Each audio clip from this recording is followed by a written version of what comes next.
एक समय की बात है। एक परिवार था जिसमें दो भाई थे। बड़े भाई की शादी हो चुकी थी और छोटे भाई की कहने के लिए तो शादी नहीं हुई थी, लेकिन उसने शहर में शादी की हुई थी और इस बात का किसी को भी पता नहीं था। बड़े भाई के कोई औलाद नहीं थी और छोटे भाई का शहर में एक लड़का भी था जो 2 साल का था। छोटे भाई नीरज का मन खेती में बिल्कुल नहीं लगता था और बड़ा भाई और भाभी रीना उससे बहुत लाड करते थे। बड़े भाई का काम काफी अच्छा था। खेती के साथ साथ उनकी एक बहुत बड़ी दुकान भी थी और कमाई काफी अच्छी हो जाती थी। नीरज के बड़े भाई ने उससे शादी के लिए कहना शुरू कर दिया, लेकिन नीरज बहाने बनाता रहा।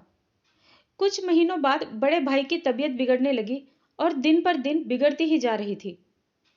अंत में डॉक्टर ने जवाब दे दिया और बड़े भाई दुनिया से चले गए। 2 साल बाद रीना के मायके वाले उसे दूसरी शादी करने के लिए कहने लगे, लेकिन रीना ने मना कर दिया। ऐसे करते करते कई साल बीत गए। रीना की उम्र भी ज्यादा नहीं थी, इसलिए मायके वालों ने उस पर शादी का जोर डालना शुरू कर दिया।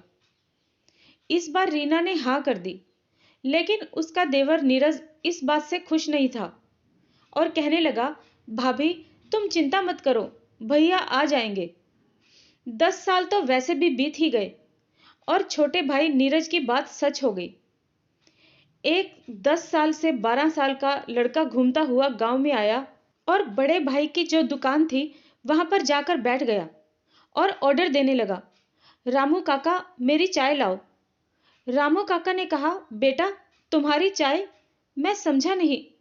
लड़के ने कहा, रामू तूने मुझे पहचाना नहीं? मैं तुम्हारा और इस दुकान का मालिक। 10 साल में दूर क्या चला गया, तू तो मुझे भूल ही गया। और हाँ, मेरी चाय में चीनी 1 चम्मच ज्यादा डालना। तुझे तो पता ही है मुझे ऊपर से 1 चम्मच ज्यादा चीनी डालने का शौक है। ये सुन के रामू काका चौंक गए और कहा, क्या तुम सच में हमारे साहब हो? लड़के ने कहा, और नहीं तो क्या, तूने मुझे पहचाना नहीं? और बेटी कैसी है, उसकी शादी कर दी तूने? मैंने तुझे कहा था ना कि मैं बिटिया की शादी में सोने का हार दूंगा, याद है तुझे?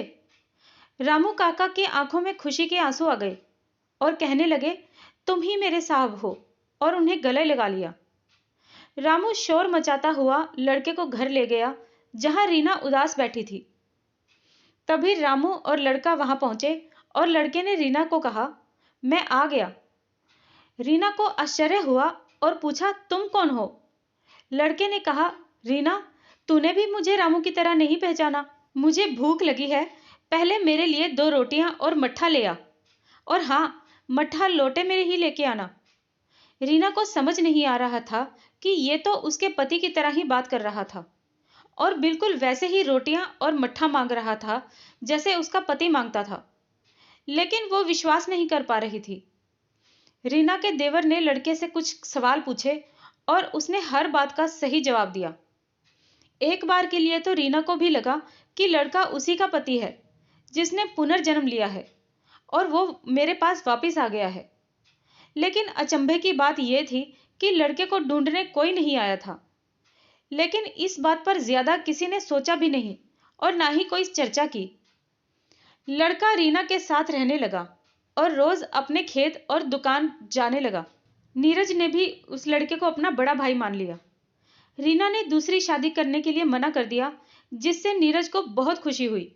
लेकिन रीना के मायके वाले न जाने क्यों ये मानने के लिए तैयार ही नहीं थे कि वो लड़का ही रीना का पति है जिसने पुनर्जन्म लिया है। कुछ समय बाद वो लड़का कभी कभी चिढ़ कर बात करने लगा, जैसे कि उसने रीना के घर में अच्छा ना लगता हो। रीना ने सोचा शायद इन्हें इस जन्म की बातें परेशान करती होंगी। रीना ने पूछा कि आपने पुनर्जन्म लिया है तो आपका जन्म कहाँ हुआ, और आपके इस जन्म में माता पिता होंगे, वो कहाँ हैं? लड़के ने हिचकिचाते हुए कहा, मुझे कुछ भी याद नहीं है। हालांकि यह लड़का सिर्फ 10 साल का था, लेकिन बड़ों की तरह ही बातें करता था। रीना को अजीब लगता था। रीना ने सोचा कि मैं शायद गलत कर रही हूं। चाहे इन्हें कुछ भी याद नहीं है, लेकिन इनके माँ बाप तो परेशान होते ही होंगे ना। मैंने सिर्फ अपने बारे में सोचकर गलत किया है। रीना ने बिना किसी को बताए बाहर जाकर दूसरे गांव में पूछना शुरू कर दिया। ये बात नीरज को पता चल गई और उसने रीना को डांटा और गुस्सा किया। लेकिन रीना को समझ नहीं आया कि नीरज इतना गुस्सा क्यों हो रहा है। रीना ने कुछ दिन शांत बैठकर फिर से ढूंढना शुरू कर दिया, लेकिन उसे कहीं से कुछ पता नहीं चला। एक दिन जब रीना घर वापस आ रही थी तो नीरज लड़के को कुछ गुस्से में बोल रहा था और वो लड़का नीचे मुंह करके चुपचाप सुन रहा था। रीना को यह बात एकदम खटक गई और उसने सोचा, नीरज तो अपने बड़े भाई के सामने एक बात तक नहीं बोल पाता था और यहां तो कुछ और ही चल रहा है। लड़के का बर्ताव भी कभी कभी बदल सा जाता था। रीना के अंदर इस बात को जानने की उत्सुकता और बढ़ गई। उसने उस लड़के और नीरज पर नजर रखनी शुरू कर दी। लेकिन कुछ दिनों तक रीना को शक तक नहीं हुआ। लेकिन रीना ने हार नहीं मानी और वो बस एक मौके के इंतजार में थी। एक दिन नीरज ने कहा, मैं और भैया शहर जा रहे हैं। रीना ने हाँ कर दी। नीरज लड़के को लेकर शहर निकल गया और रीना उसके पीछे पीछे छुपकर चलने लगी। शहर में पहुंचकर नीरज और वो लड़का एक घर में गए जहां एक औरत ने दरवाजा खोला। औरत के बाहर आते ही वो लड़का उसे ऐसे गले लगा जैसे वो उसी की मां हो। रीना का शक और पक्का हो गया। लेकिन उससे बड़ी बात यह थी कि फिर नीरज ने उस औरत को गले लगाया और तीनों अंदर घर में चले गए। रीना ने वहीं इंतजार किया। कुछ घंटों के बाद नीरज और वो लड़का वहां से बाहर निकले और घर वापस चले गए। लेकिन रीना वहीं रुकी रही। उनके जाने के बाद रीना उस घर में गई और दरवाजा खटखटाया। औरत बाहर आई और रीना ने कहा, बहन जी, मुझे पानी चाहिए, बहुत प्यास लगी है। औरत अंदर गई और पानी लेकर आई। रीना ने उस औरत से पूछा कि आपके घर में और कौन कौन रहता है। इस पर उस औरत ने गुस्से में कहा, पानी पीना है तो पियो, नहीं तो जाओ यहां से। रीना चुपचाप वापस आ गई और 2-3 दिन बाद फिर वहां गई। इस बार रीना अपनी एक सहेली को लेकर गई थी। उन्होंने जनगणना करने वालों का भेष बनाया था और उसी औरत के घर जा पहुंचे। औरत आई और रीना ने उससे कहा, हमें सरकार ने हर घर से जनगणना करने के लिए भेजा है, इसलिए हमें हर घर के सदस्यों की जानकारी चाहिए। औरत ने कहा, यहां पर मैं, मेरा पति और मेरा एक 10 साल का बेटा रहते हैं। यह सुनकर रीना ने कहा, हमें आप एक फोटो भी दिखा दें तो पक्का हो जाए। औरत एक फोटो लेकर आई और रीना के हाथ में दे दी। रीना का शक यकीन में बदल गया। अब तो रीना उस दिन का इंतजार करने लगी जब नीरज और वो लड़का दोनों शहर का बहाना बनाकर जाएंगे तो वो भी उनके पीछे पीछे जाएगी। कुछ दिन बाद नीरज और लड़का शहर जाने लगे तो रीना भी उनके पीछे पीछे निकल पड़ी। रीना पहले थाने गई और पुलिस को सारी कहानी बताई। पुलिस रीना की बात सुनकर उसके साथ शहर गई। रीना ने पुलिस को वो घर दिखा दिया। पुलिस अंदर गई, लेकिन रीना उनके साथ अंदर नहीं गई। वो दरवाजे के पीछे छुपकर खड़ी हो गई। नीरज पुलिस को वहां देखकर चौंक गया और पूछा, आप यहां कैसे घुस आए? पुलिस ने पूछा, आप कौन हो और ये दोनों कौन हैं? नीरज ने कहा, यह मेरी पत्नी और बेटा है। यह सुनकर रीना दरवाजे के पीछे से बाहर आ गई और कहा, नीरज, ये क्या नाटक है?